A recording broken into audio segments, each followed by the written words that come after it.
हमने शहर को दी एक नई पहचान, हम हैं सिंघानिया बिल्डकॉन।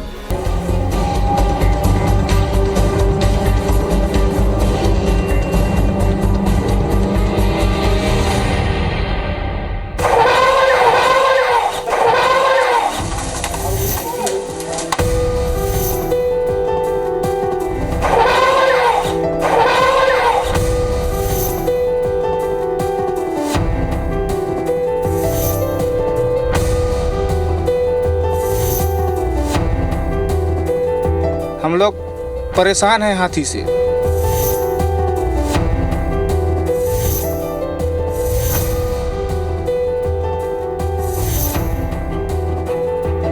नहीं भागता है कहाँ, अब रात भर परेशानी झेलना पड़ता है गांव में।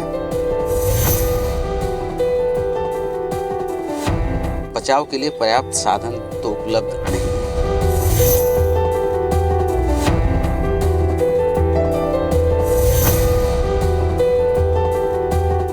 नमस्कार, मैं हूं अभिषेक। IBC 24 की खास पेशकश पड़ताल में आपका स्वागत है। पड़ताल में आज हम बात करेंगे सरगुजा में आतंक मचा रहे गजराज की। गजराज का आतंक कुछ इस कदर है कि पूरा सरगुजा संभाग इससे प्रभावित नजर आ रहा है। किस तरह से ये जो प्रवासी हाथी माने जाते थे वो अब सरगुजा के स्थायी निवासी हो गए, किस तरह उनके व्यवहार में परिवर्तन आ रहा है और क्या क्या उपाय वन विभाग के साथ साथ प्रशासन और शासन की तरफ से उठाए गए, आखिर इस समस्या का समाधान क्यों नहीं निकल रहा, ग्रामीण इससे कितने परेशान हैं और किस तरह के उपाय को रोकने के लिए किए गए, इस सभी सवालों के जवाब ढूंढने की कोशिश करेंगे। और हम उन विभाग के जिम्मेदार अधिकारियों तक से भी बात करेंगे, उन विशेषज्ञों से भी बात करेंगे जो कि काफी लंबे समय से हाथियों की क्षेत्र में काम कर रहे हैं, और उन ग्रामीणों के पास भी चलेंगे जो इससे बेहद परेशान हैं। तो आइए शुरू करते हैं हमारी खास पेशकश पड़ताल।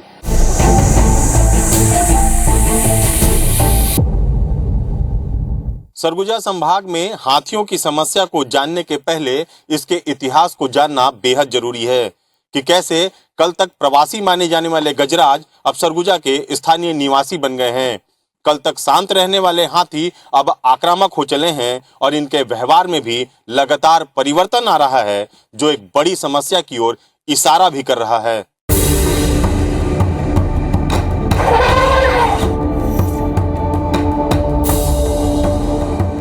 हाथियों का सरगुजा से बहुत पुराना नाता रहा है। पहले सरगुजा में हाथियों की संख्या काफी ज्यादा थी और यहाँ के हाथी बेहद प्रसिद्ध भी थे। रियासत काल के समय उपहार के स्वरूप हाथियों को भेंट के तौर पर भी दिया जाता था।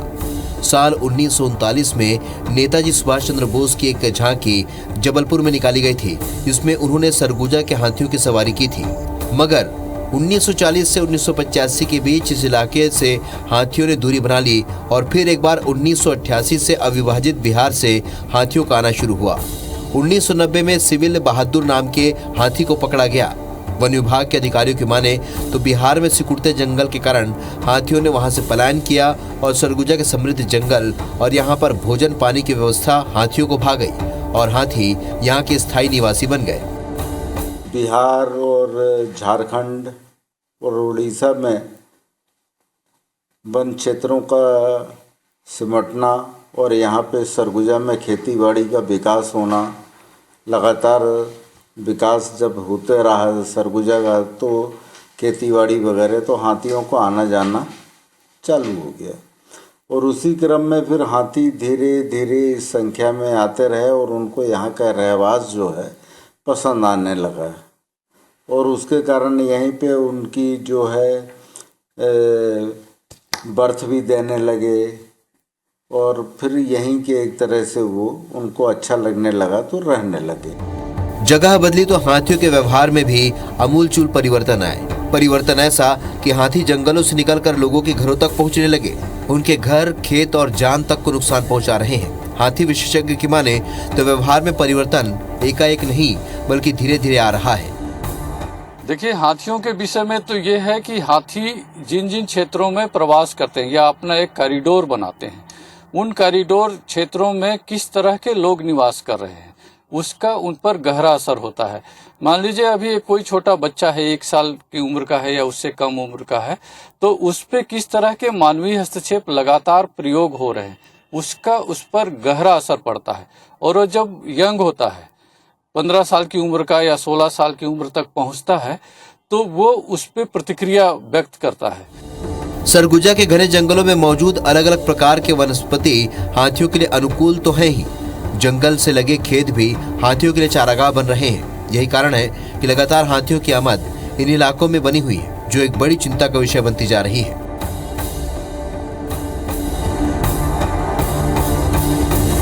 खेत बर्बाद हो रहे हैं, आशियाने छीने जा रहे हैं और इंसानों की जान जा रही है, जो ये बताने के लिए काफी है कि सरगुजा संभाग में हाथियों का आतंक किस तरह हावी है। लेकिन सिर्फ इंसानों को ही खतरा हो ऐसा नहीं, बल्कि बीते सालों में कई हाथियों की जान भी गई है, जो ये बताने के लिए काफी है कि सरगुजा में इंसान और हाथियों के बीच जो द्वंद्व है वो बढ़ता ही जा रहा है और खतरा दोनों ही तरफ बराबर का है। सालों से सरगुजा जिले में गजराज तांडव मचा रहे हैं। बहुत घर तबाह हुए, कई ग्रामीणों की जिंदगी गई और न जाने कितने किसानों के साल भर की मेहनत पल भर में खत्म हो गई।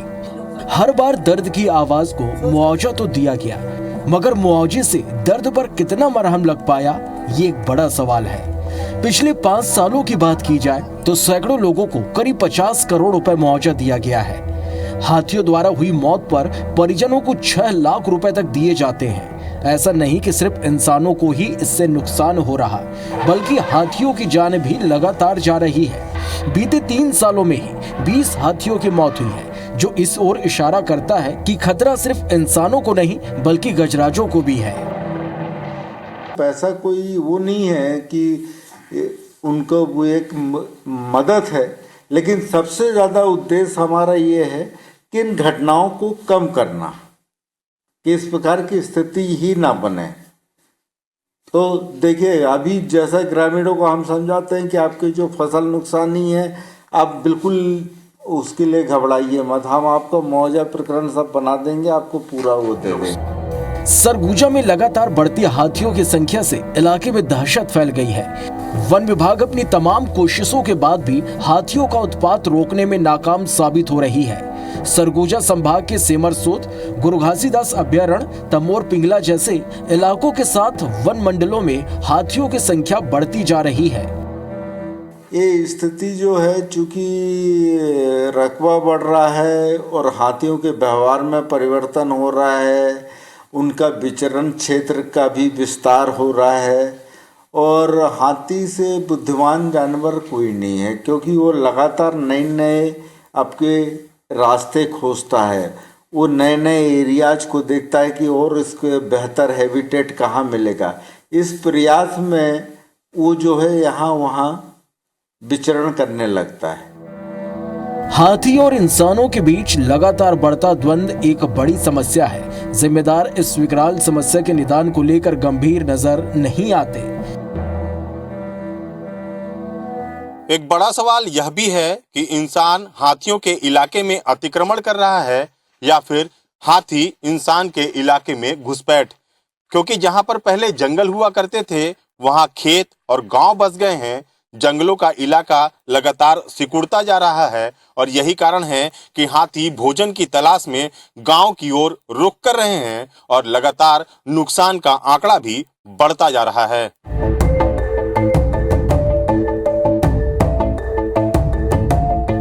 वैसे तो सरगुजा के जंगल बेहद समृद्ध हैं, मगर धीरे धीरे जंगलों का दायरा घटता जा रहा है। यही कारण है कि हाथी अब जंगलों से लगे गांव तक पहुंच रहे हैं और उत्पात मचा रहे हैं। अब सवाल ये उठता है, क्या हाथी इंसान के इलाकों में घुस रहे हैं या इंसानी बस्तियां हाथियों के क्षेत्र में अतिक्रमण कर रही हैं? इधर वन विभाग हाथियों को जंगल के भीतर रखने की कवायद में जुटा है। वैसे हाथी एक्सपर्ट ये कहते हैं कि जिस तरह हाथियों के रहवासी क्षेत्रों में इंसानों का अतिक्रमण बढ़ा है, उससे हाथी और इंसानों के बीच में संघर्ष भी बढ़ता जा रहा है। जो जंगल क्षेत्र हैं वो लगातार कम होते जा रहे हैं और मानवीय आवश्यकता इतनी ज्यादा बढ़ते जा रही है, या लालच कहें इतना ज्यादा बढ़ गया है कि तरह तरह के उपाय वन क्षेत्रों में होते जा रहे हैं।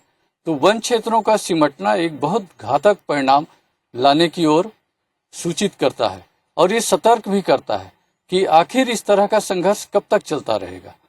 हाथी भी अपने लिए एक संघर्ष की स्थिति में है, वो भी अपना अस्तित्व तलाश रहा है, और वनवासी जो जिसका घर है, जो जंगल किनारे रहता है, जो खेती करता है, वो भी उसी तरीके का अस्तित्व तलाश रहा है। सरगुजा के सिकुड़ते जंगल ये बताने के लिए काफी हैं कि लगातार बढ़ती आबादी के चलते इंसान जंगल के करीब घर बसा रहा है। ज्यादातर देखा जा रहा है कि दिन के समय हाथी जंगल में होते हैं, मगर शाम ढलते ही हाथी भोजन की तलाश में खेत और गांव का रुख करते हैं। और ऐसे में जरूरत इस बात की है कि हाथियों के लिए चारागाह और उनके लिए सुरक्षित ठिकानों की व्यवस्था की जाए, ताकि हाथी भी आराम से जंगल के भीतर जीवन बसर कर सकें।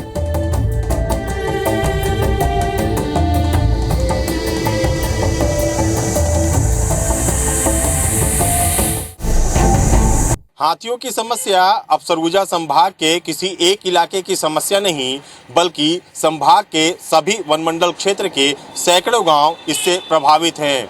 लगातार उत्पात के कारण ग्रामीण इस समस्या से आजिज आ चुके हैं, मगर इस समस्या का समाधान न तो ग्रामीणों के पास नजर आ रहा है और न ही वन विभाग के पास। ऐसे में बड़ा सवाल ये कि आखिर इस समस्या का समाधान कैसे निकल सकेगा।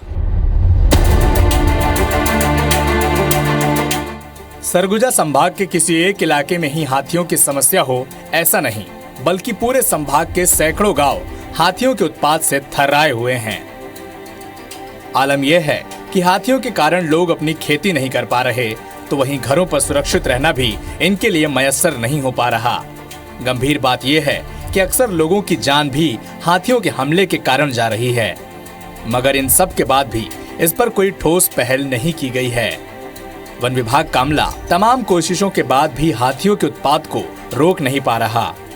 ग्राउंड जीरो पर हमने पड़ताल की और ग्रामीणों से ही उनकी समस्या को जानने की कोशिश की। कभी भी हाथी आके या घर को तोड़ देता है, या किसी आदमी का व्यक्ति भी घोट टूट जाता है, या वो ऐसा व्यक्ति भी हुआ है, ऐसा इसका भी सबूती है।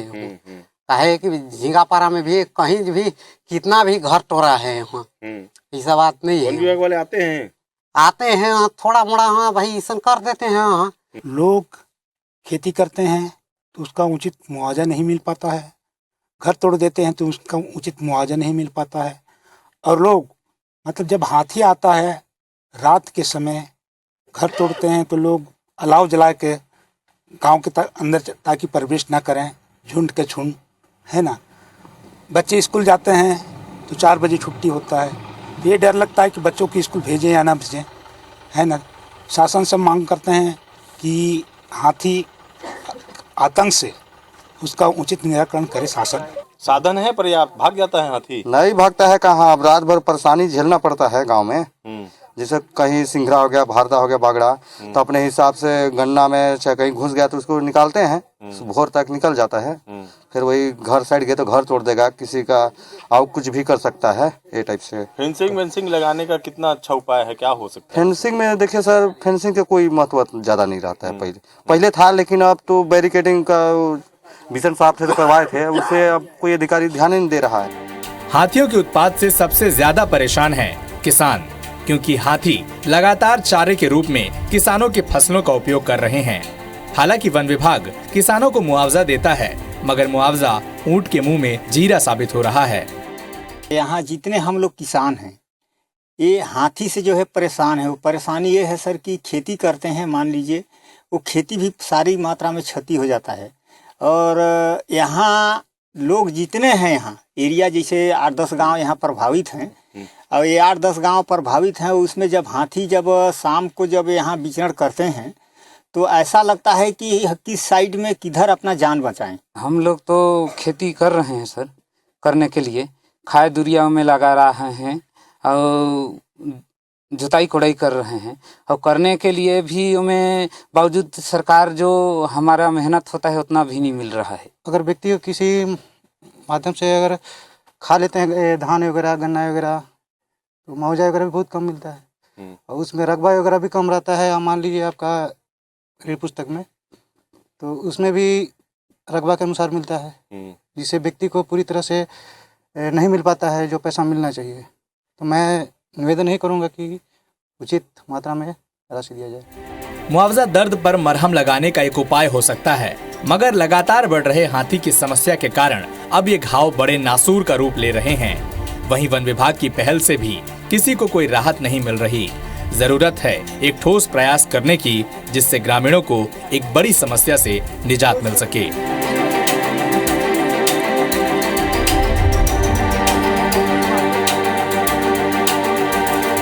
ऐसा नहीं कि हाथियों के उत्पात को रोकने के लिए वन विभाग ने कोई प्रयास न किए हों, बल्कि वन विभाग की तरफ से नए नए प्रयोग किए गए और ये कोशिश की गई कि हाथियों के उत्पात को रोका जा सके। लेकिन हाथियों का उत्पात लगातार जारी है। ऐसे में कहा जा सकता है कि वन विभाग भी इस बड़ी समस्या के आगे बेबस नजर आ रहा है। लेकिन वन विभाग के अधिकारी आगे भी प्रयास जारी रख हाथियों के उत्पात को कम करने का दावा जरूर कर रहे हैं।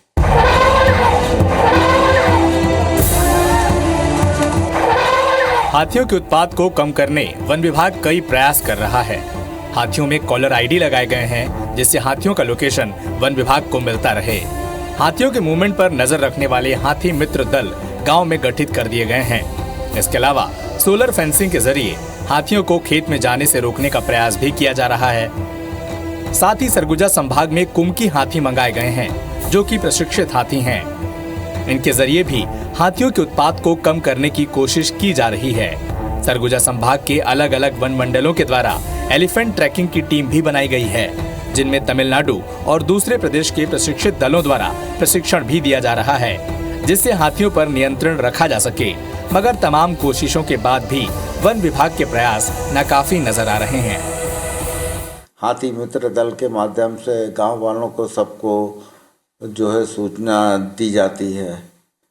प्रतिदिन 7 बजे हमर हाथी हमर गोठ कार्यक्रम प्रसारित किया जाता है, जिससे लोगों को हाथियों की लोकेशन की जानकारी दी जाती है। माइक के द्वारा प्रचार प्रसार किया जाता है।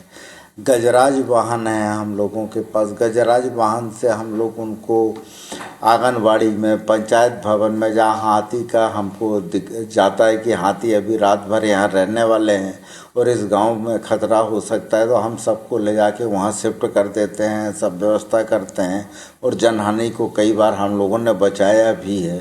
मेन पार्ट में भी आपने देखा, चेंद्रा में भी देखा, हर जगह जसपुर के एरियाज में भी हम लोग बचा रहे हैं। तो लोगों को ले जाके बचाने का काम भी हम लोग कर रहे हैं। पूरा वन विभाग उसमें नहीं है। हाथी को गांव में घुसने से रोकने की कवायद फेल साबित हो चुकी है। मिर्च का धुआं भी उतना कारगर साबित नहीं हुआ। पटाखे के जरिए हाथियों को खदेड़ने की कवायद भी नाकाम साबित हुई। इसके अलावा हाथी मित्र दल भी ज्यादा कारगर साबित नहीं हो सके हैं। ऐसे में कहा जा सकता है कि तमाम कोशिशों के बाद भी वन विभाग इस बड़ी समस्या के आगे लाचार नजर आता है। अब जरूरत है इस समस्या का कोई ठोस उपाय निकालने की। साथ ही इस पर गंभीरता से विचार करना बेहद जरूरी नजर आ रहा है।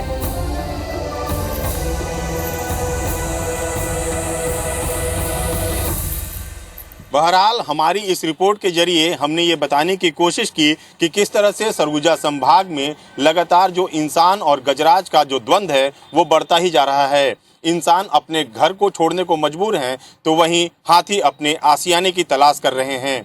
ऐसे में इस ओर जरूरत है संयुक्त प्रयास की, ताकि लोग अपने घरों में सुरक्षित रह सकें और हाथी अपने इलाके में।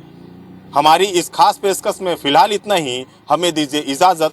नमस्कार।